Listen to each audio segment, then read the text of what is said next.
अस्सलामु अलैकुम व रहमतुल्लाहि व बरकातुह।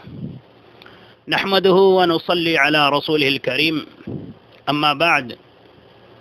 सभिनी तारीफ़नि जे लाइक़ रब्बे ज़ुल जलाल आहे, जेको पूरी कायनात जो अकेलो ख़ालिक़ ऐं मालिक आहे, जंहिंजो न कोई साथी न हमसर न जंहिंजो वरी कोई मिसाल आहे।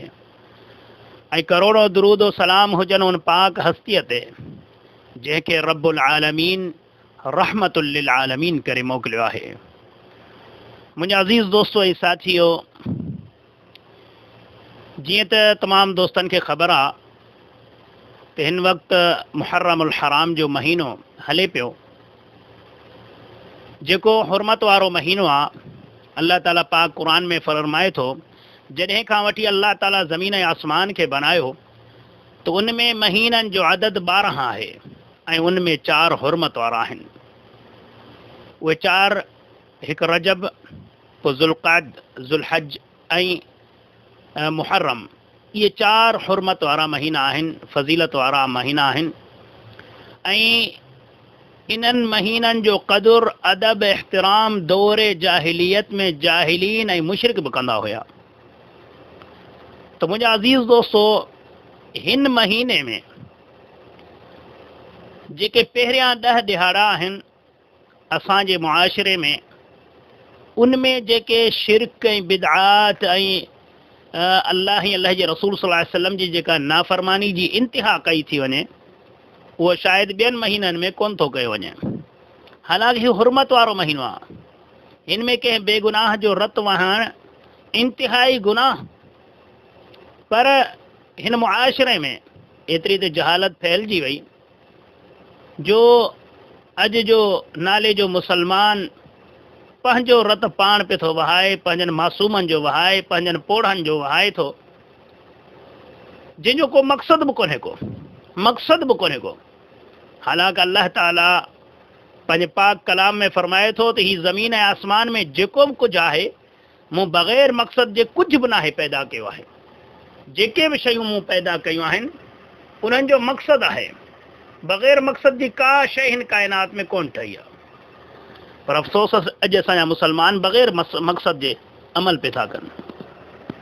मुंहिंजा अज़ीज़ दोस्तो, अॼु मां कोशिशि कंदुसि त मुख़्तसिर बयान में काफ़ी कुझु ॻाल्हियूं हिकिड़ी जाइ ते दोस्तनि खे सम्झायां। ऐं इंशा अल्लाह खां दुआ आहे त जेके बि दोस्त हक़ जे तलाश में आहिनि, सचाई जा साथी आहिनि, कूड़ जा दुश्मन आहिनि, त इंशा अल्लाह ताला उन्हनि खे कामयाबियुनि जो रस्तो ज़रूरु ॾेखारींदो। मुंहिंजा अज़ीज़ दोस्तो ऐं साथियो, असांजे मुआशिरे में काफ़ी अहिड़ा माण्हू, जीअं मां मिसाल ॾेई सम्झाईंदो हलां त असांजे दुश्मन मुल्क जा एजेंट असांजे मुल्क में दाख़िल थींदा आहिनि, त उहे हिकु अलॻि रूप में दाख़िल थींदा आहिनि, हिकु पूरी प्लानिंग जे तहत दाख़िल थींदा आहिनि। पंहिंजा पासपोर्ट मटाईंदा आहिनि, पंहिंजा नाला मटाईंदा आहिनि, पंहिंजो सिस्टम सॼो मटाईंदा आहिनि। ऐं उन्हनि जो मक़सदु छा हूंदो आहे? असांजे मुआशिरे में बिगाड़ पैदा करणु। असांजे मुल्क सां उन्हनि जी दुश्मनी हूंदी आहे, पर बज़ाहिर हू असांजे मुआशिरे में अहिड़े नमूने सां घुलिजी मुलिजी वेंदा आहिनि जो असां उन्हनि खे पंहिंजो महबूब, पंहिंजो दोस्त सम्झंदा आहियूं ऐं चङा भला बि उन्हनि खे सुञाणे न सघंदा आहिनि। त अहिड़े तरीक़े सां असांजे मुआशिरे में बि कहिड़ा माण्हू आहिनि जेके इस्लाम दुश्मन आहिनि, जेके क़ुरान ऐं सुन्नत जा दुश्मन आहिनि, जेके सहाबा ऐं अहल बैत जा दुश्मन आहिनि। पर हुननि हिकिड़ो अहिड़ो रूप धारियो आहे जेको आम अबोझ इंसान उन्हनि खे सुञाणे ई नथा सघनि। ऐं बल्कि उन्हनि जे मुहबत में, उन्हनि जे कलामनि में हू अहिड़े नमूने सां फसिजी विया आहिनि जो सॼो कमु हुननि जो हूंदो आहे ऐं मोहरा असांजा ई अबोझ मुसलमान हूंदा आहिनि। मुंहिंजा अज़ीज़ दोस्तो, मां कोशिशि कंदुसि उन्हनि सभिनीनि ॻाल्हियुनि ते मुख़्तसिर वक़्त में वज़ाहत कयां। मुंहिंजा अज़ीज़ दोस्तो ऐं साथियो, हींअर अक्सर जेके बिदअती ऐं मुशरिक आहिनि, उहे अहल बैत सां मुहबत जी दावा करे मुसलमाननि खे गुमराही जे रस्ते ते लॻाइनि था ऐं अहले तौहीद ऐं सचनि अहले सुन्नत अहले हदीसनि जे ख़िलाफ़ उन्हनि जे दिलनि में बुग़्ज़ ऐं नफ़रत ऐं अदावत पैदा करण जी कोशिशि था कनि। पर अल्लाह ताला जे फज़लो करम सां अल्लाह ताला पंहिंजे पाक कलाम में फरमाए थो त ही चाहिनि था त अल्लाह जे नूर यानी तौहीद खे फूकनि सां विसाए छॾीनि, पर इहे विसाए करे न सघंदा। ऐं अल्लाह ताला पंहिंजे नूर खे मुकमल करे छॾींदो, चाहे काफ़िरनि खे नापसंद हुजे। काफ़िर केॾी बि कोशिशि कनि, इहे मुनकर केॾी बि कोशिशि कनि, क़ुर ऐं सुन्नत जी रोशनी इनशा अल्लाह घर घर तूणी पहुची रहंदो। त मुंहिंजा अज़ीज़ दोस्तो, अल्लाह ताला पंहिंजे पाक कलाम में सूरत अल-अहज़ाब सूरत नंबर 33 में आयत नंबर 33 में अल्लाह ताला फरमाए थो, इन्नमा युरीदुल्लाहु लियुज़हिब अन्कुमुर रिज्स अहलल बैति व युतहिरकुम तत्हीरा। अल्लाह ताला फरमाए थो, ए अहल बैतो, ए पैगंबर जा घर वारो, अल्लाह ताला चाहे थो त तव्हां खां नापाकी खे ख़तम करे छॾे, दूर करे छॾे ऐं तव्हांखे साफ़ सुथरो पाक बनाए छॾे। सुभान अल्लाह। हर क़िस्म जी नापाकी खे अल्लाह फरमाए थो त अल्लाह चाहे थो त अहल बैत खां परे करे ऐं हुननि खे पाक करे छॾे।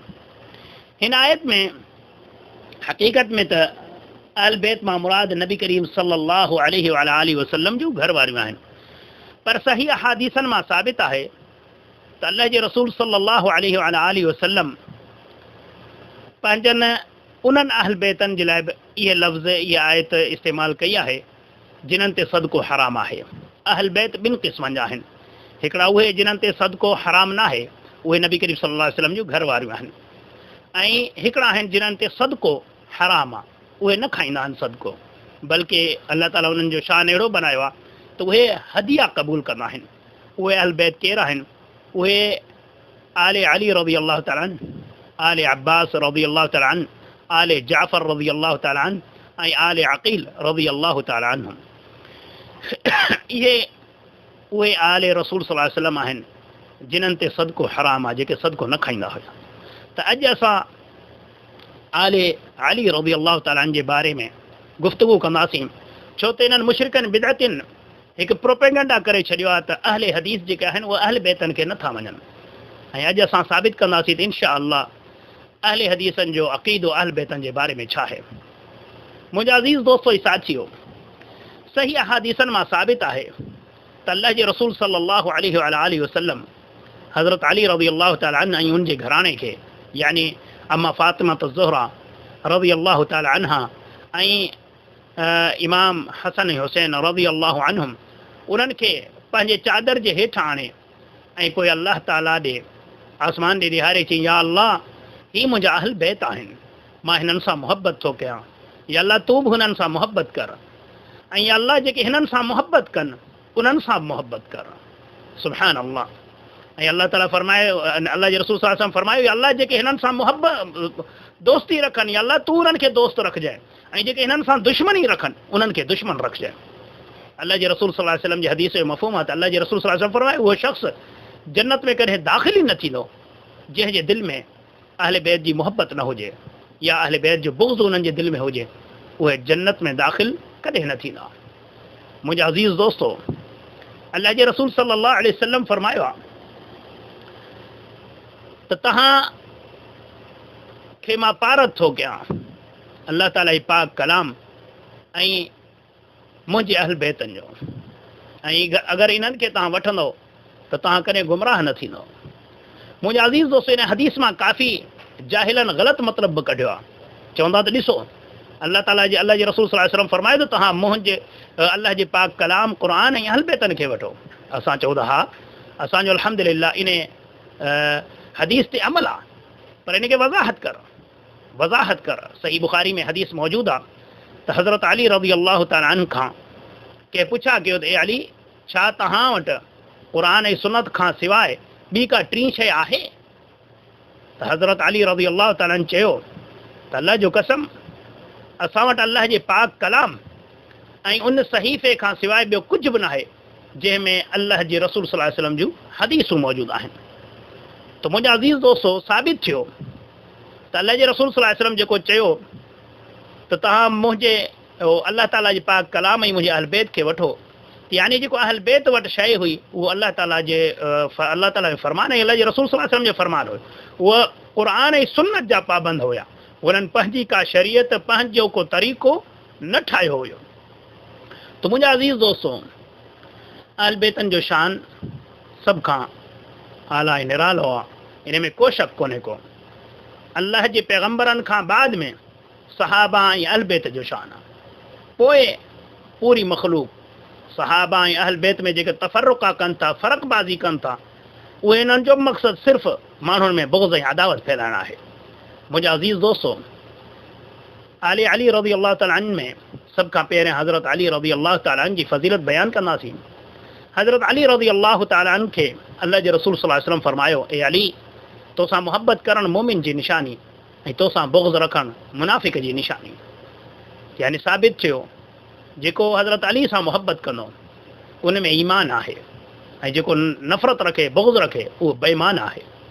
मुंहिंजा अज़ीज़ दोस्तों, ख़ैबर जे मौक़े ते अल्लाह जे रसूल सल्लल्लाहु अलैहि वसल्लम मौला अली रज़ी अल्लाह तआला अन्हु जे बारे में चयो त मां सुभाणे झंडो उनखे ॾींदुसि जंहिंसां अल्लाह ऐं अल्लाह जा रसूल सल्लल्लाहु अलैहि वसल्लम मुहबत कनि था, ऐं हू बि अल्लाह ऐं अल्लाह जे रसूल सल्लल्लाहु अलैहि वसल्लम सां मुहबत थो करे।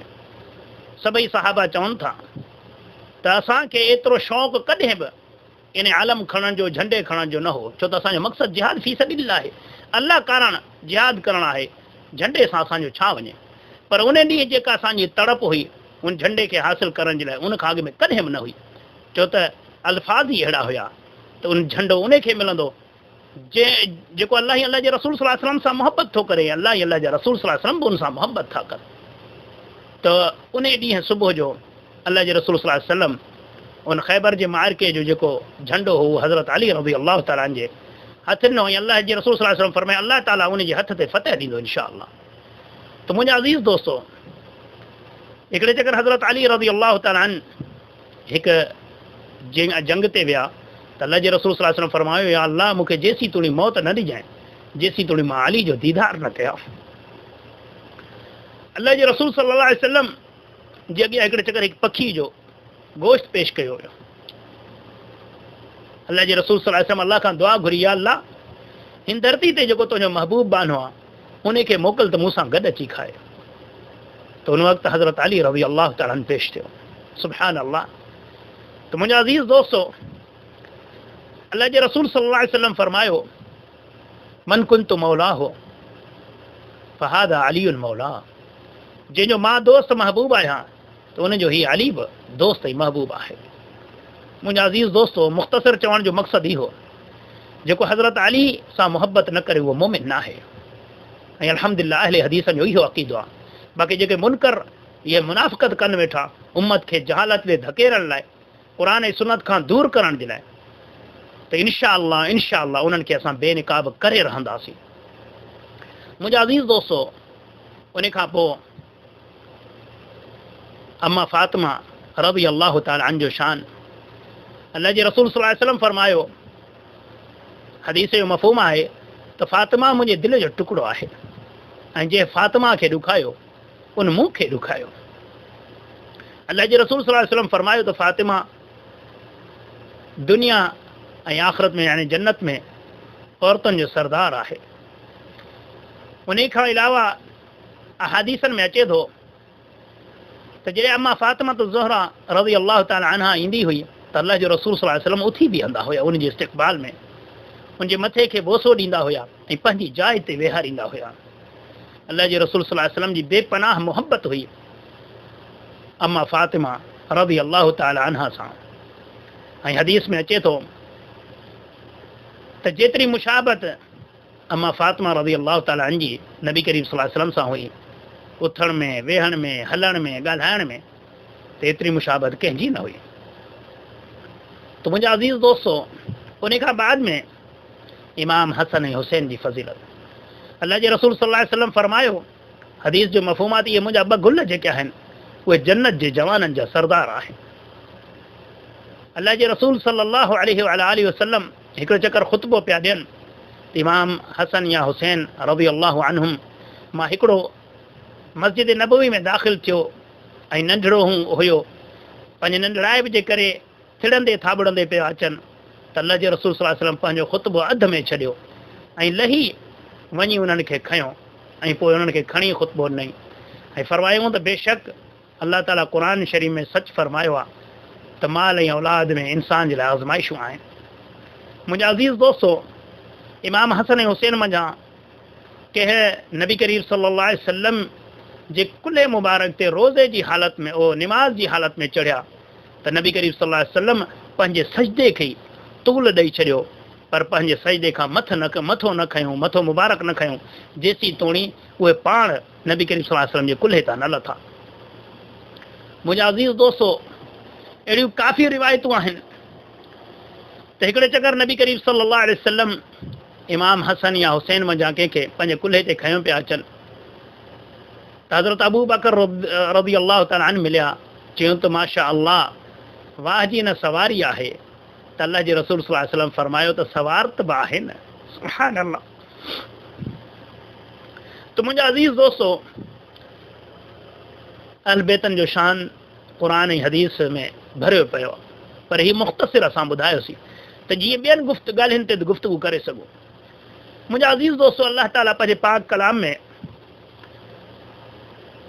फरमाए थो त जिन्हनि पहिरियां ईमान आंदो मुहाजिरीन ऐं अंसार मंझां, ऐं जिन्हनि उन्हनि जी पैरवी कई, अल्लाह उन्हनि खां राज़ी हो, अल्लाह खां राज़ी, ऐं अल्लाह उन्हनि जे लाइ अहिड़ियूं जन्नतूं तयारु कयूं आहिनि जिन्हनि जे हेठां वायूं वहंदियूं, उन में हमेशह हमेशह रहंदा।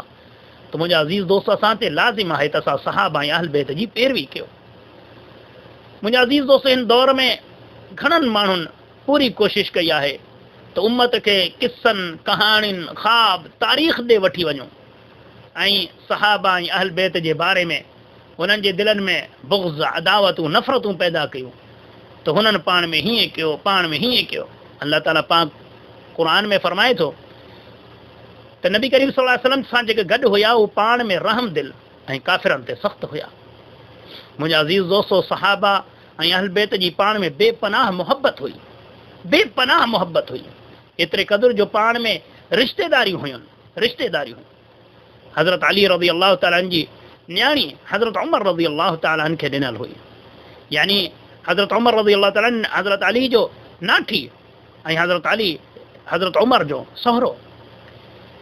हिकिड़े ज़ालिम खे मूं चयो, तूं हज़रत उमर रज़ी अल्लाह तआला अन्हु जे बारे में ज़बान दराज़ी थो करी, छा तोखे ख़बर आहे त हज़रत अली रज़ी अल्लाह तआला जो नाठी हज़रत उमर रज़ी अल्लाह तआला ऐं हज़रत अली सहुरो आहे, ऐं इन हिसाब सां हज़रत उमर जो यानी अहल बैतन सां रिश्तेदारी थिए थी।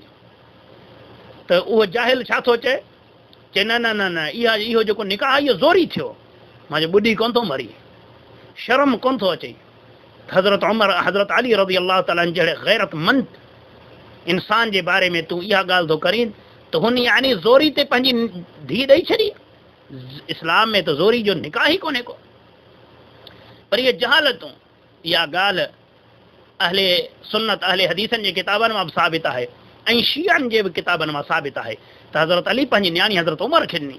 इहो दलील आहे त हुननि जो पाण में बुग़्ज़ ऐं अदावत कोन हुयो, पाण में मुहबत हुयूं। ऐं हज़रत अली रज़ी अल्लाह तआला जे पुटनि जा नाला अबू बकर, उमर ऐं उस्मान हुया। हज़रत इमाम हसन ऐं हुसैन जे पुटनि में बि इहे नाला हुया, बल्कि करबला में जेके शहीद थिया उन्हनि में बि इहे नाला हुया। त मुंहिंजा अज़ीज़ दोस्तो, घणा माण्हू सिर्फ़ु असुल ॻाल्हि मां असांजो यानी ज़हन हटाए असांखे ग़लति रस्ते ते लॻाइण था चाहिनि, नफ़रतूं, अदावतूं, हसद, ॿियो कुझु बि कोन्हे को। मुंहिंजा अज़ीज़ दोस्तो, कॾहिं कॾहिं इहे जाहिल ऐं ज़ालिम जेके आहिनि बार बार फिर इहा ॻाल्हि पेश कंदा आहिनि, बाग़ फिदक इहे सहाबा खाई हा, इहो कोन ॾिनो अहल बैतनि खे। मां हिकिड़े अहिड़े ज़ालिम खां पुछा की मां चयो ॾे हवाल, ठीकु आहे तुंहिंजी ॻाल्हि मञूसीं, बाग़ फिदक हज़रत अबू बकर नऊज़ बिल्ला खाई हो, हज़रत उमर नऊज़ बिल्ला खाई हो, हज़रत उस्मान नऊज़ बिल्ला खाई हो, पर हज़रत अली रज़ी अल्लाह तआला जी ख़िलाफ़त जो दौरु आयो, पोइ उहो कंहिंखे मिलियो, छा इमाम हसन हुसैन खे पंहिंजी विरासत ॾिनऊं? इहा दलील मां चयो तूं वञी खणी आ, तुंहिंजे सभिनीनि शीयनि खे चैलेंज आहे खणी आ, त पोइ काॾे इहो बाग़ फिदक वियो। मुंहिंजा अज़ीज़ दोस्तो, जीअं ॾिसो था त डाइजेस्टन में हिकु ख़याली नाविल लिखियलु हूंदा आहिनि, इहो बाग़ फिदक जी जेका कहानी आहे जंहिंजे बुनियाद ते हीअ तफ़र्रुक़ा पैदा कनि था मुस्लमान, इहो बि हिकिड़ो ख़याली तसवुर आहे बसि, हालांकि अहिड़ी का बि हक़ीक़त कोन्हे। हा, इन में को बि इख़्तिलाफ़ कोन्हे को त नबी करीम सल्लल्लाहु अलैहि वसल्लम जे वफ़ात खां पोइ थोरी मुदत जे लाइ थोड़ी नाराज़गियूं थियूं, इख़्तिलाफ़ थिया, पर उन जो मक़सदु इहो न आहे त हुननि एतिरो हिक ॿिए सां कयो। अहिड़े तरीक़े सां अगरि तव्हां क़ुर खे खोले ॾिसो त यूसुफ अलैहिस्सलाम जे भाइरनि बि यूसुफ अलैहिस्सलाम सां कुझु नाजाइज़ियूं थियूं, पर अॼु कंहिंखे ज़रूरत आहे जो यूसुफ अलैहिस्सलाम जे भाइरनि ते को नऊज़ बिल्ला सुम्हा नऊज़ बिल्ला को लान तान को बुरो भलो चए न। अहिड़े तरीक़े सां मूसा अलैहिस्सलाम के ग़लति फ़हमी जे करे हारून अलैहिस्सलाम खे अची ॾाढ़ी मां वरितो ऐं वारनि मां वरितो। जॾहिं मूसा अलैहिस्सलाम तूर जबल मां वापसी में आया त ॾिठूं त गाबे जी पूॼा था कनि। अल्लाह ताला ॿुधायो त मूसा अलैहिस्सलाम तुंहिंजे क़ौम गाबे जी पूॼा शुरू कई। त आया त कावड़ मां अची हारून अलैहिस्सलाम खे ॾाढ़ी में वरितूं, वारनि में वरितूं, हीउ तो छा कयो, छो हिननि खे मना न कयो? त हारून अलैहिस्सलाम चयो, ए मुंहिंजा अम्मा जा पुट, न मुंहिंजी ॾाढ़ी पकड़ न मुंहिंजा वार पट, ऐं न की मूं ते माण्हू खिला। मां हिननि खे सम्झायो पर ही मुंहिंजे मारणु अची विया। हाणे ॾिसो हारून अलैहिस्सलाम वॾो आहे उमिरि में, पर ते हूंदे बि मूसा अलैहिस्सलाम जोश में अची ग़लति फ़हमी में इहो अमल कयो। छा क़ुर हदीस में अहिड़ो किथे आहे लिखियलु जो मूसा अलैहिस्सलाम ते या हारून अलैहिस्सलाम ते नऊज़ बिल्ला को लफ़्ज़ इस्तेमालु करे? मुंहिंजा अज़ीज़ दोस्तो, इहे थोरियूं घणियूं ॻाल्हियूं थींदियूं रहंदियूं आहिनि, पर इन जो मक़सदु इहो न आहे त उन्हनि में बुग़्ज़ हुयो, उन्हनि में अदावत हुयो, उन्हनि जूं नफ़रतूं हुयूं। न, इहे सिर्फ़ु पोयनि जूं कहाणियूं आहिनि जेके उम्मत खे गुमराह करण जे लाइ कनि था।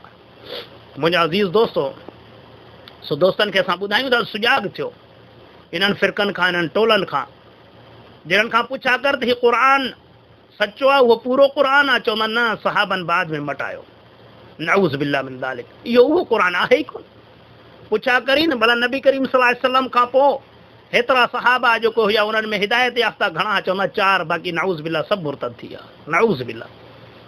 उन्हनि खां पुछा कर त नबी करीम सल्लल्लाहु अलैहि वसल्लम जे घर वारनि जे बारे में तव्हांजो छा तसवुरु आहे? चवंदा बसि अम्मा ख़दीजा रज़ियल्लाहु ताला अन्हा खां सवाइ ॿिया सभु नऊज़ बिल्ला ग़लति हुया।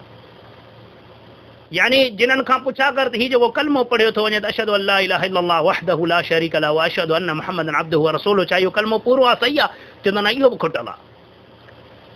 त जे जमायत में यानी कंहिं शइ खे तस्लीम नथो कयो वञे, इन सां कीअं माण्हू शामिल था थियनि जेको क़ुर खे बि नऊज़ बिल्ला ग़लति चवनि, नबी करीम सल्लल्लाहु अलैहि वसल्लम जे अहादीसनि खे ग़लति चवनि, नबी करीम सल्लल्लाहु अलैहि वसल्लम जे दोस्तनि खे ग़लति चवनि। एतिरे क़दुरु हज़रत अब्बास रज़ियल्लाहु ताला जेको नबी करीम सल्लल्लाहु अलैहि वसल्लम जो चाचू आहे, उन खे बुरो भलो चवनि था। तव्हां खणो हिननि जा किताब, हिननि सां थोरो गहराई में वञी ॾिसो, उन खे बुरो भलो चवनि, नबी करीम सल्लल्लाहु अलैहि वसल्लम जे घर वारनि खे बुरो भलो चवनि, बाक़ी बचायो छा अथनि?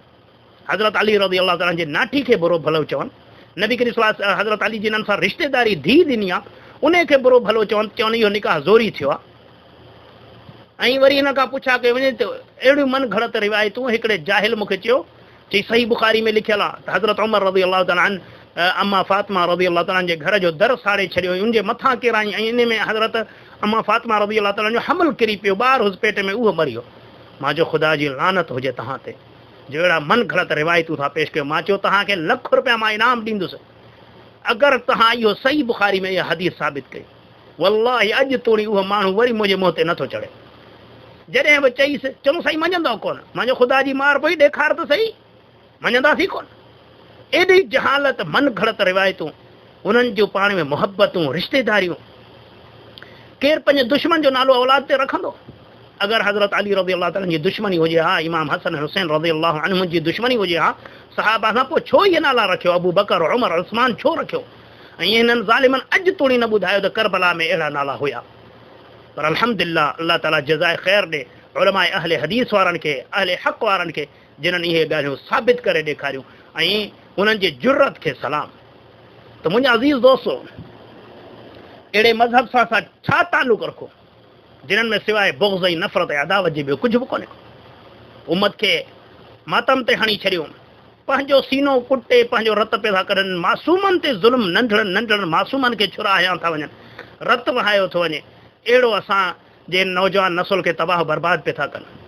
हालांकि अल्लाह जे रसूल सल्लल्लाहु अलैहि वसल्लम जी सही हदीसूं मौजूदु आहिनि, जंहिं ॾुख जे वक़्तु मुंहं खे धक हयो, कपिड़ा पंहिंजा फाड़ी ऐं जाहिलियत जी रड़ियूं कई, उहो असां मज़ा न आहे। मुंहिंजा अज़ीज़ दोस्तो, क़ुर खे खोले ॾिसो, अल्लाह ताला ऐलान थो करे त मां सब्र करण वारनि सां गॾु आहियां। अल्लाह ताला फरमाए थो, ज़माने जो कसम सभु जा सभु खसारे में आहिनि, सवाइ उन्हनि जो जेके जिन्हनि ईमान आणे, नेक अमल कयो ऐं हिक ॿिए खे हक़ जी तलक़ीन कयूं, हिक ॿिए जे सब्र जी तलक़ीन कयूं। सब्र जूं केॾियूं फज़ीलतूं आहिनि। त ही छा पे था ॾेखारीनि, ही कहिड़ो सबुर आहे जो हर साल 12 महीने में पाण खे पाण थपड़ूं, पाण खे पाण धक, जाहिलियत वारियूं रड़ियूं करणु ऐं खेल तमाशो करणु। हज़रत इमाम हुसैन रज़ी अल्लाह ताला अन्हु जो ताबूत ठाहिनि था, उनजो नऊज़ बिल्लाह उनजो बुत ठाहिनि था। हज़रत अली रज़ी अल्लाह ताला जो बुत ठाहिनि था। इन खां वधीक ज़ुल्म छा हुजे जो बुत परस्ती कयो वेठा आहिनि। ऐं नालो ताबूत, घोड़े जी पूॼा कई थी वञे, बहानो ज़ुलचला। हीउ घोड़ो मरी वियो त हुनखे दफ़नाए उन ते मज़ार ठाहे छॾियूं। पुछा कयो त हज़रत अली जे घोड़े जो मज़ार किथे आहे, इमाम हसन जे घोड़े जी मज़ार किथे आहे, उन इमाम हुसैन जे घोड़े जी मज़ार किथे आहे, ॾेखारियो सही। उन्हनि कॾहिं कंहिं घोड़े जी, कंहिं ॾाची जी, कंहिं ॿकरी जी मज़ार ठाही हुई? माल त हुननि वटि बि हुया, जानवर हुननि वटि बि हुया। छा जानवर जी ताज़ीम कई वई इस्लाम में? हे छा सेखारियो थो वञे, कहिड़ी तालीम ॾिनी थी वञे नौजवाननि खे? त मुंहिंजा अज़ीज़ दोस्तो, इहे सिर्फ़ु गुमराही जा रस्ता आहिनि। क़ुर खोले ॾिसो, अलाह ताला क़ुर शरीफ़ में फरमाए थो, जेके मुंहिंजे राह में शहीद कया वञनि उन्हनि खे मुर्दा न चओ, उहे अलाह ताला वटि ज़िंदा आहिनि, उन्हनि खे रिज़्क़ रोज़ी ॾिनी थी वञे। ऐं अलाह जे रसूल सल्लल्लाहु अलैहि वसल्लम फरमायो, उहो अलाह ताला क़ुर पाक में ॿिए जाइ ते फरमाए, हिकिड़ी जाइ ते अलाह फरमाए थो, जेके मुंहिंजे राह में शहीद थियनि उन्हनि खे मुर्दा न चओ। ॿी जाइ ते अलाह फरमाए थो, उन्हनि खे मुर्दा सम्झिजो बि न, यानी दिलो दिमाग़ में इहो गुमान ई न आणिजो त हू मुर्दा आहिनि, हू ज़िंदा आहिनि, अलाह वटि रोज़ी मिलनि थी। पर हिन दुनिया में ज़िंदा न आहिनि, जीअं इहे ई वरी साॻा बिदाती चवनि था। अगरि हिन दुनिया जे हिसाब सां ज़िंदा हुजनि हा त पोइ शहीदनि खे दफ़न न कयो वञे हा, शहीदनि जी घरवारियुनि सां निकाह न कयो वञे हा। मुंहिंजा अज़ीज़ दोस्तो, उहे हिन दुनिया जे हिसाब सां फ़ौत थी विया आहिनि। अलाह ताला क़ुर शरीफ़ में फरमाए थो, हर जान खे मौत जो मज़ो चखणो आहे। हिन दुनिया जे हिसाब सां फ़ौत थी विया आहिनि। हाणे आख़िरत जी ज़िंदगी अलाह वटि हू सुकून ऐं ऐश ऐं अज़मत वारी, इज़त वारी ज़िंदगी गुज़ारनि था। जीअं अलाह जे रसूल सल्लल्लाहु अलैहि वसल्लम फरमायो, जेको शहीद थिए थो त अञा हुनजे रत जो फुड़ो ज़मीन ते ई कोन थो किरे, अलाह ताला हुनखे जन्नत जो दीदार थो कराए। ऐं अलाह जे रसूल सल्लल्लाहु अलैहि वसल्लम फरमायो त अलाह शहीद जे रूह खे हिकु सब्ज़ पखी जे जोफ़ में विझी हुनखे जन्नत में छॾे थो ॾिए, हू खाईंदा पीअंदा था वठनि। त मुंहिंजा अज़ीज़ दोस्तो, शहीद जो केॾो रुतबो आहे। अलाह जे रसूल सल्लल्लाहु अलैहि वसल्लम फरमाए, मुंहिंजी दिलि थी चवे त अलाह ताला जे राह में लड़ी लड़ी शहीद थियां, अलाह वरी मूंखे जेरो करे, वरी लड़ी शहीद थियां, वरी अलाह ताला मूंखे जेरो करे, वरी अलाह ताला जे राह में मां शहीद थियां। एॾी शहादत जी तमन्ना, मोहब्बत, शौक़ु अलाह जे रसूल सल्लल्लाहु अलैहि वसल्लम खे।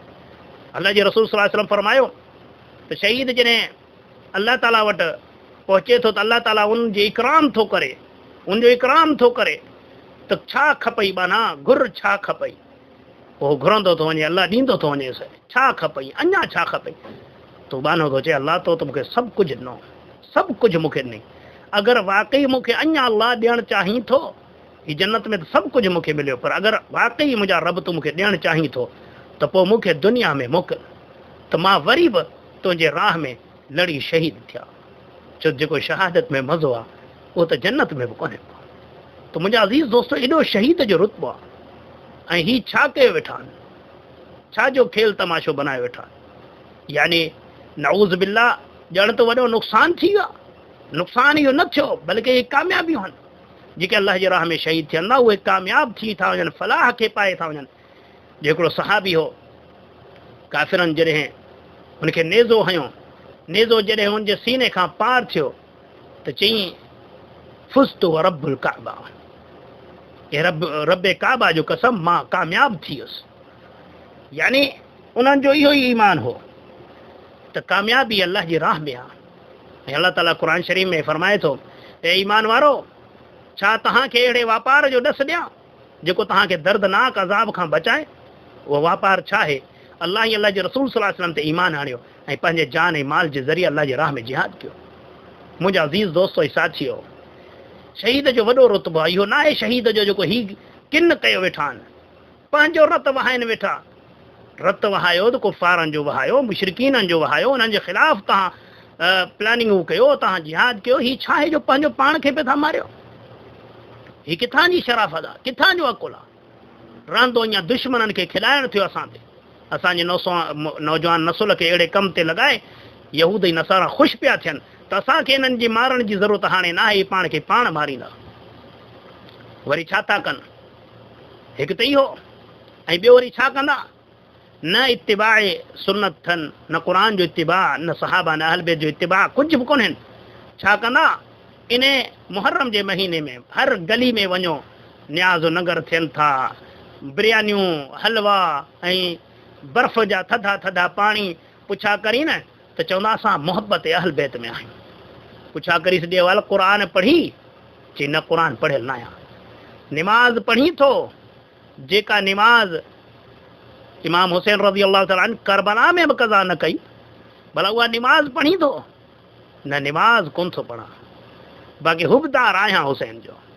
हुसैन जे जिस्म ते कई तीर, तलवार ऐं नेज़नि जा ज़ख़्म लॻल हा, तॾहिं बि हिकिड़ो सजदो क़ज़ा न कई। वाह वारे मुसलमान, तुंहिंजी मोहबत जो सजदे करण लाइ तयार न आहे, बाक़ी न्याज़ ऐं शरबतनि में तुंहिंजी मोहबत। पुछा करीस रमज़ान जा रोज़ा रखी थो? न, इहे कोन था रखो। चेहरो ॾिसीस त चेहरे ते सुनत कान्हे का। सॼो ॾींहुं वात ते गार गंद गाना लॻा पिया आहिनि, भंग चरस जा कुंडा हुन जा सुकनि कोन था। पुछा करीस त हुबदार अहल बैत आहियां। मुंहिंजा अज़ीज़ दोस्तो, अहल बैतनि जो शान अहिड़ो आहे जो छा ॿुधायां। इन्हनि जाहिलनि खां पुछा कर, चवंदा त अहले हदीस तव्हां चओ था त इहो नज़र न्याज़ हराम आहे, इहो न खाइजे। मां इन्हनि खां पुछा कयो तव्हां कयो छो था? सभु खां पहिरियों असांखे ॿुधायो तव्हां इहो कयो छो था? चवनि था त असां अल्लाह जे नाले ते कयूं था ऐं ईसाले सवाब हज़रत इमाम हुसैन खे ॾियूं था। यानी ऐं अक्सर जाहिल इहे लफ़्ज़ बि चवंदा असां बख़्शिरायूं था। असां अहिड़ा माण्हू ॾिठा आहिनि जेके क़ुर पढ़ी पोइ अची चवंदा मौलवी साहिब हीउ टीहो मूं क़ुर जो पढ़ियो आहे, इहो नबी करीम सल्लल्लाहु अलैहि वसल्लम खे बख़्शिरायां थो। इन्हनि ज़ालिमनि खां पुछा कर, जंहिं ते क़ुर नाज़िल थियो आहे उनखे तूं थो बख़्शिराई? जंहिंमें क़यामत जे ॾिहाड़े सॼी काइनात खे उमेदु आहे तूं अलाह ताला जे अॻियां बख़्शिश कराईंदो, सिफ़ारिश कंदो, उनखे तूं थो बख़्शी ऐं सो बि उन कलाम खे जेको उन ते नाज़िल थियो आहे। हीअ किथां जी मुसलमानी आहे? त मुंहिंजा अज़ीज़ दोस्तो, इहे चवंदा त असां बख़्शिरायूं था। मां हिकिड़े अहिड़े ई ज़ालिम खां पुछा कि मां चयो ॾे हवाल, इहा ख़बर तोखे आहे त अहल बैतनि जो शान अलाह अहिड़ो कयो आहे जो उन्हनि ते अलाह सदको हराम करे छॾियो आहे। हीअ जेको असां ख़ैरात कयूं था इहे खाइनि नथा, अलाह हराम करे छॾियो। सही हदीसनि में मौजूदु आहे त इमाम हसन रज़ी अल्लाह ताला हिकिड़े चकर सदके जे माल मां उते खजूर हिकिड़ो खणी वात में विधो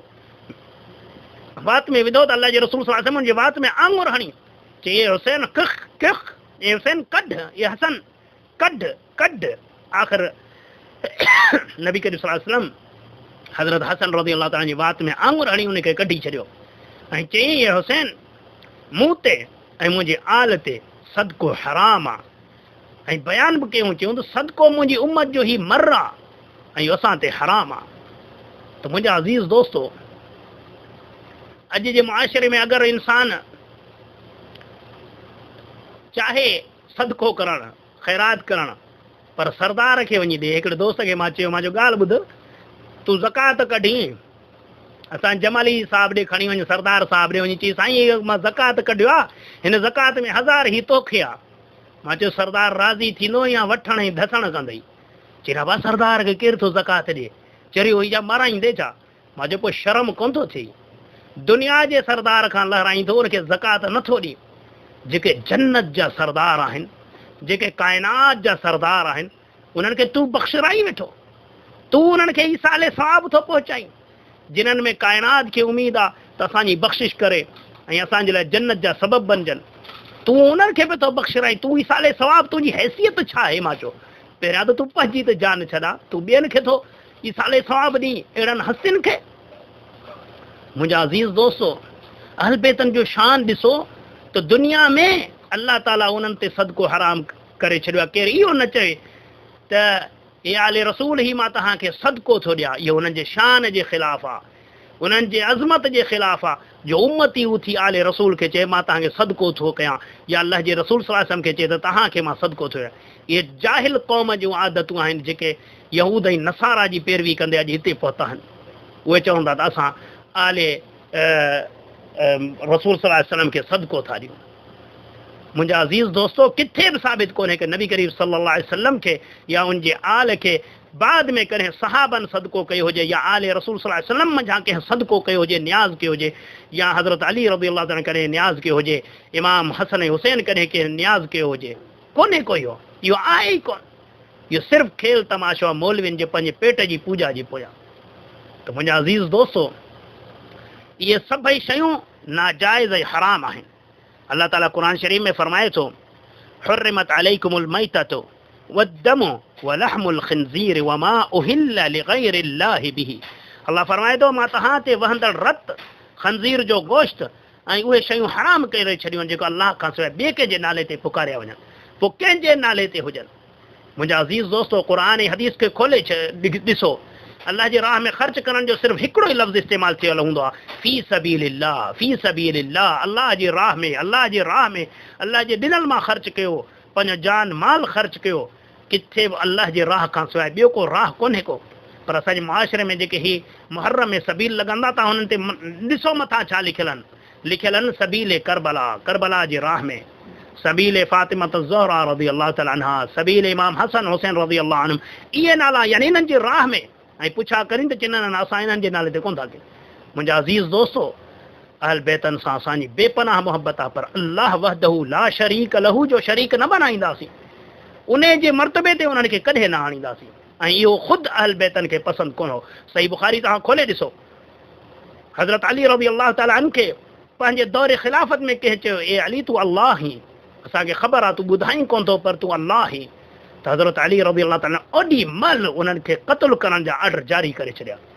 ऐं सज़ा छा, चई हिननि खे साड़े छॾियो, ज़िंदा साड़े छॾियो, उन्हनि खे साड़ियो वियो। एॾी नफ़रत थी वई उन्हनि सां हज़रत अली रज़ियल्लाहु तआला अन्हु खे, जिन्हनि अल्लाह जो शरीक बनायो उनखे। त मुंहिंजा अज़ीज़ दोस्तो, इहे सभु शयूं हराम आहिनि। अक्सर दोस्त चवंदा आहिनि, साईं मिट दोस्त कनि था, पोइ चवंदा अल्लाह जे नाले ते।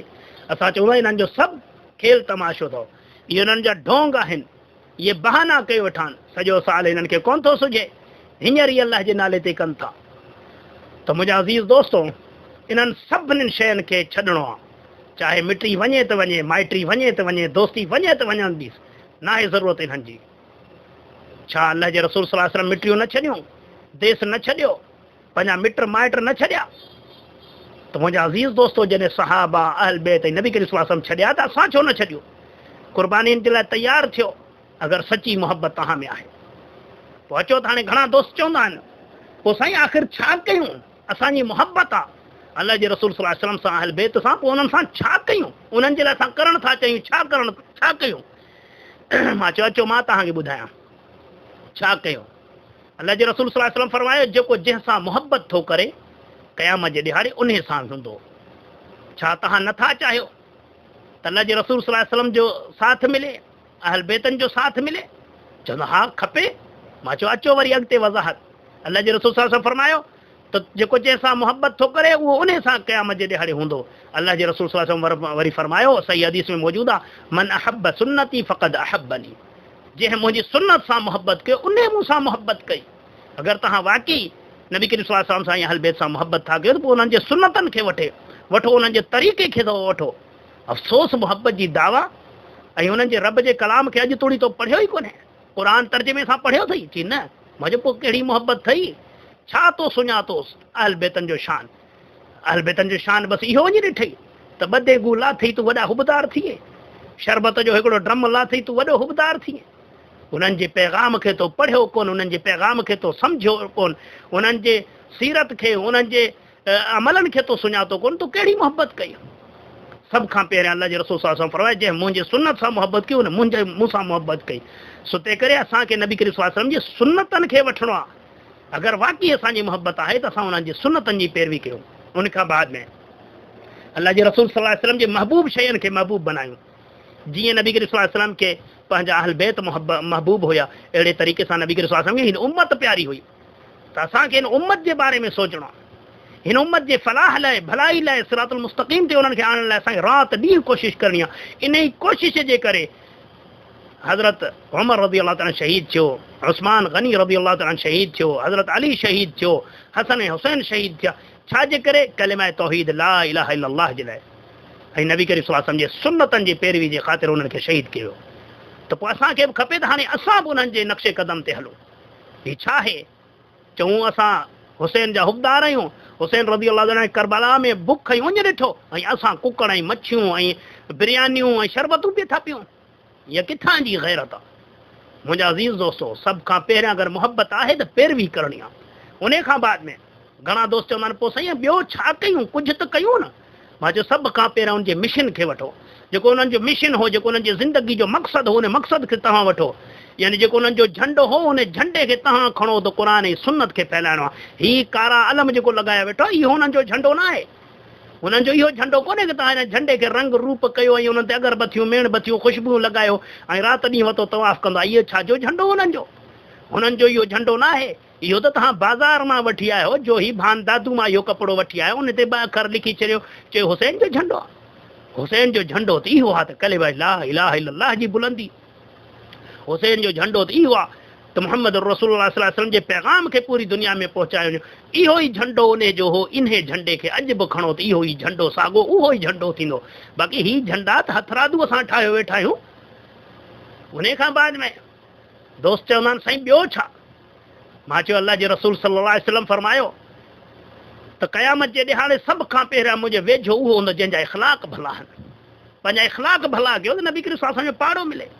ही ज़ालिम सहाबनि खे गारियो, नबी करीम सल्लल्लाहु अलैहि वसल्लम जे घर वारनि खे गारियो, क़ुर खां इनकार, सहाबनि खे विढ़ायो वेठा आहिनि, इहो उमत खे विढ़ायो वेठा आहिनि। हिननि जा कहिड़ा इख़लाक़ भला आहिनि? मुता कयो वेठा आहिनि ऐं सॼी बेहयाई वारा अमल कयो वेठा आहिनि। हिन में कहिड़ो इख़लाक़ भलो आहे?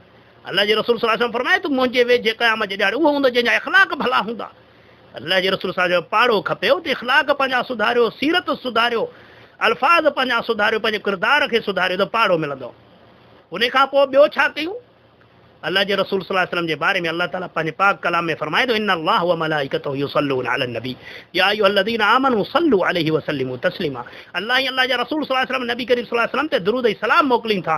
तंहिं करे ए ईमान वारो तव्हां बि अल्लाह ऐं अल्लाह जे रसूल अल्लाह जे रसूल सल्लल्लाहु अलैहि वसल्लम ते दुरूद ऐं सलाम मोकिलियो। त मुंहिंजा अज़ीज़ दोस्तो, अल्लाह ताला अल्लाह कमी पेशी माफ़ करे, मुंहिंजा अल्फाज़ न थी से ग़लती हुजे। अल्लाह ताला क़ुर शरीफ़ में फरमाए थो त अल्लाह ऐं अल्लाह जा फ़रिश्ता नबी करीम सल्लल्लाहु अलैहि वसल्लम ते रहमतूं मोकिलीनि था। तंहिं करे ए ईमान वारो तव्हां बि नबी करीम सल्लल्लाहु अलैहि वसल्लम ते दुरूद ऐं सलाम मोकिलियो। जॾहिं इहा आयत नाज़िल थी, सहाबनि पुछा कयो या रसूलल्लाह सल्लल्लाहु अलैहि वसल्लम तव्हां ते दुरूद ऐं सलाम कीअं पढ़ूं, कीअं पढ़ूं? अल्लाह जे रसूल सल्लल्लाहु अलैहि वसल्लम फरमाए हीअं पढ़ो त अल्लाहुम्मा सल्लि अला मुहम्मद व अला आलि मुहम्मद कमा सल्लैता अला इब्राहीम व अला आलि इब्राहीम इन्नका हमीदुम मजीद। अल्लाहुम्मा बारिक अला मुहम्मद व अला आलि मुहम्मद कमा बारकता अला इब्राहीम व अला आलि इब्राहीम इन्नका हमीदुम मजीद। या अल्लाह तू असांजे महबूब मोहम्मद मुस्तफ़ा सल्लल्लाहु अलैहि वसल्लम ऐं उनजे आल ते रहमतूं नाज़िल फरमा, जीअं इब्राहीम अलैहिस्सलाम ऐं उनजी आल ते रहमतूं नाज़िल कई। ए अल्लाह तू असांजे महबूब मोहम्मद मुस्तफ़ा सल्लल्लाहु अलैहि वसल्लम ऐं उनजे आल ते बरकतूं नाज़िल फरमा, जीअं तो इब्राहीम अलैहिस्सलाम ऐं उनजे आल ते बरकतूं नाज़िल फरमाई। त मुंहिंजा अज़ीज़ दोस्तो, अल्लाह जे रसूल सल्लल्लाहु अलैहि वसल्लम ऐं उनजे आल ते दुरूद ऐं सलाम मोकिलींदा कयो। इहो शान आहे उन्हनि जो। ऐं मां तव्हांखे ॿुधायां त हिन दुरूद जे पढ़ण में बि अञा जेकर तव्हां गौर फ़िक्र कयो त तव्हांखे ख़बर पए त शान अहल बैत छा आहे। अल्लाह फरमाए थो अल्लाह ई अल्लाह जा फ़रिश्ता नबी करीम सल्लल्लाहु अलैहि वसल्लम ते दुरूद ऐं सलाम मोकिलीनि था, रहमतूं मोकिलीनि था। तंहिं करे ए ईमान वारो तव्हां बि दुरूद ऐं सलाम मोकिलियो। त जॾहिं सहाबनि पुछा कयो त अल्लाह जे रसूल सल्लल्लाहु अलैहि वसल्लम जेको दुरूद सेखारियो उहो कीअं आहे? उहो ईअं अल्लाहुम्मा सल्लि अला मुहम्मद व अला आलि मुहम्मद। ए अल्लाह तूं रहमतूं मोकिल नबी करीम सल्लल्लाहु अलैहि वसल्लम उनजे आल ते। यानी असांजी कहिड़ी मजाल जो असां दुरूद मोकिलियूं नबी करीम सल्लल्लाहु अलैहि वसल्लम। असां रब खे चवंदासीं रब तूं मोकिल, रब तूं मोकिल। छो त अहले बैत अल्लाह जे रसूल सल्लल्लाहु अलैहि वसल्लम अहले बैत जो शान ई अहिड़ो आहे जो उन्हनि ते शान वारो रहमतूं नाज़िल फरमाए। असांजी छा मजाल। त मुंहिंजा अज़ीज़ दोस्त, अल्लाह जे रसूल सल्लल्लाहु अलैहि वसल्लम फरमाए मुंहिंजे वेझे क़यामत जे ॾिहाड़े सभ खां ज़्यादा उहो हूंदो जेको मूं ते वधि मां वधि दुरूद ऐं सलाम मोकिले। त मुंहिंजा अज़ीज़ दोस्तो, जॾहिं बि दुरूद पढ़ो त अल्लाह जे रसूल सल्लल्लाहु अलैहि वसल्लम उनजे आल ते पढ़ो। त जीअं ॾिसो त निमाज़ में अगरि दुरूद न पढ़ियो वञे त निमाज़ ई मुकमल न आहे। त मुंहिंजा अज़ीज़ दोस्तो, जेके अमल असांखे अल्लाह ऐं अल्लाह जे रसूल सल्लल्लाहु अलैहि वसल्लम सेखारिया आहिनि उहे अमल कयूं। इन्हनि अमलनि जे ज़रिए असांखे क़यामत जे ॾिहाड़े नबी करीम सल्लल्लाहु अलैहि वसल्लम ऐं उनजे आल ऐं शहीदनि जो ऐं सहाबनि जो ऐं इन्हनि सभिनीनि जो पाड़ो मिलंदो। बाक़ी अहिड़ा ॾंडे ठोक अमल जंहिंजो को बुनियादी कोन्हे, न क़ुर मां साबित न हदीस मां साबित, पंहिंजा मन घड़त इहे रिवायतूं जेको सिर्फ़ु बुग़्ज़ ऐं अदावतूं नफ़रतूं फैलाइनि। मुंहिंजा अज़ीज़ दोस्तो, मुसलमान हिकु अज़ीम क़ौम आहे, पर उनजी अज़मत जेसी तुणी आहे जेसी तुणी हू पंहिंजे अल्लाह ऐं अल्लाह जे रसूल सल्लल्लाहु अलैहि वसल्लम जी फर्मा बरदारी में आहे। अगरि अल्लाह ऐं अल्लाह जे रसूल जी फर्मा बरदारी खे छॾे ऐं जाहिलनि जे पोयां लॻासीं जेके सिर्फ़ु किस्सा कहाणियूं कूड़ ते मबनी आहिनि, जेको असांखे अहल बैत सां मुहबत जो धोखो ॾेई ऐं असांखे बेवकूफ़ था बनाइनि, हालांकि उहे अल्लाह जा बि दुश्मन, अल्लाह जे रसूल सल्लल्लाहु अलैहि वसल्लम जा दुश्मन, सहाबा ऐं अहल बैत जा दुश्मन, क़ुर ऐं सुन्नत जा इहे दुश्मन आहिनि। त हिननि खां पुछा त कयो न, पुछा हिननि खां कयो त ख़बर पए त हिननि जो अक़ीदो छा आहे।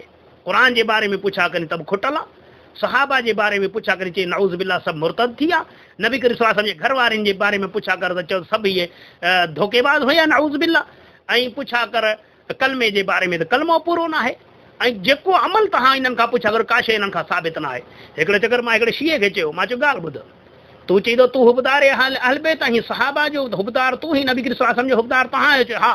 मां चयो ठीकु, अॼु अच त चैलेंज था कयो। मां चयो असां अहले सुन्नत अहले हदीसनि वटि अल्हम्दुलिल्लाह अल्लाह जे रसूल सल्लल्लाहु अलैहि वसल्लम जो, सहाबनि जो, अहल बैतनि जो हर अमल महफ़ूज़ आहे। त हू निमाज़ कीअं पढ़ंदा हुआ, रोज़ा कीअं रखंदा हुआ, ज़कात कीअं ॾींदा हुआ, हज कीअं कंदा हुया, जिहाद कीअं कंदा हुया, जीअण मरण हुननि जो कीअं, हर शइ असां वटि महफ़ूज़ आहे। मां ऐं सनद सां, ईअं न बि किसा कहाणियूं, सनद सां असां वटि हर शइ महफ़ूज़ आहे। जेको पुछंदे तोखे ॾसींदासीं हीअ अमल क़ुर ऐं हदीस मां हीअं साबित आहे, तूं हाणे पंहिंजे अमल वारो को किताब हिकिड़ो त ॾेखार। चुप थी थी थी थी थी सही बुखारी। मां चयो ज़ालिम, इहो त असांजो आहे, तव्हांजो किथे आहे? मां चयो हिकिड़ो किताब ॾेखारियो, तव्हां वटि छा आहे साबित थो थिए तव्हां बेदीन आहियो, तव्हां वटि दीन आहे ई कोन, तव्हां उम्मत खे गुमराह कयो पिया। अगरि तव्हां सचा हुजो हा त तव्हां वटि दीन महफ़ूज़ हुजे हा सॼो, छो त अल्लाह ताला क़ुर शरीफ़ में फरमायो आहे त अॼु मूं दीन मुकमल करे छॾियो, हाणे को ॿियो नओं दीन कोन ईंदो। अल्लाह जे रसूल सल्लल्लाहु अलैहि वसल्लम जी ज़िंदगी में ई दीन मुकमल थी वियो, ऐं नबी करीम सल्लल्लाहु अलैहि वसल्लम आख़िरी पैगंबर, हाणे को पैगंबर न ईंदो। अगरि तव्हां हुबदार आहियो त पंहिंजे मज़हब मां साबित करे ॾियो त नबी करीम सल्लल्लाहु अलैहि वसल्लम जो उहो साॻियो दीन पूरे जो पूरो तव्हां वटि सनद सां मौजूदु आहे। वल्लाही हिननि वटि को किताब ई अहिड़ो कोन्हे को जंहिंमें नबी करीम सल्लल्लाहु अलैहि वसल्लम जा सभई अमल साबित करे सघनि, अहल बैतनि जो अमल साबित करे सघनि। इहे बसि नफ़रतूं फैलाइण वारा, नफ़रतूं ऐं झेड़ा झगड़ा करण वारा। त मुंहिंजा अज़ीज़ दोस्तो, तमामु दोस्तनि खे गुज़ारिश था कयूं त हिन 10 ॾींहंनि में वधि मां वधि क़ुर ऐं सुन्नत जी दावत खे फैलायो ऐं इन्हनि मुशरिकनि बिदअतियुनि खे बेनिक़ाब कयो ऐं माण्हुनि खे ॿुधायो त हिन धरती ते अगरि को वाक़ई सचो हुबदार नबी ऐं सहाबा ऐं अहल बैत आहे त उहो वाहिद जमायत आहे जेका असली अहले सुन्नत अहले हदीस आहे। अल्लाह ताला खां दुआ आहे त अल्लाह ताला सां सभिनीनि खे क़ुर ऐं सुन्नत खे पढ़णु, सम्झणु, उन ते अमल करणु ऐं उनखे पूरी दुनिया जे इंसाननि ताईं पहुचाइण जी तौफ़ीक़ अता फ़रमाए। ऐं अल्लाह ताला खां दुआ आहे त अल्लाह ताला सां सभिनीनि खे कुफ़ुर, शिरक, बिदअत ऐं तक़लीद खां महफ़ूज़ फ़रमाए। आमीन या रब्बल आलमीन। ऐं अल्लाह खां दुआ आहे त अल्लाह ताला शल असांजे मुस्लमान नौजवाननि में सुजाॻी आणे जेके दीन खे सम्झनि, दीन खे परखनि ऐं असली ऐं नकली जी सुञाणप रखनि। अल्लाह खां दुआ आहे त अल्लाह ताला सां सभिनीनि खे मुतहिद करे क़ुर ऐं सुन्नत जे झंडे जे अॻियां हेठां, ऐं असां में जेके बि नफ़रतूं आहिनि, ग़लति फ़हमियूं आहिनि, बुग़्ज़ ऐं अदावतूं आहिनि, अल्लाह ताला खां दुआ आहे त अल्लाह ताला उन्हनि सभिनीनि खे ख़तमु फ़रमाए। आमीन या रब्बिल आलमीन। व आख़िरु दअवाना अनिल हम्दुलिल्लाहि रब्बिल आलमीन वस्सलातु वस्सलामु अलल मुरसलीन। अस्सलामु अलैकुम व रहमतुल्लाहि व बरकातुहू।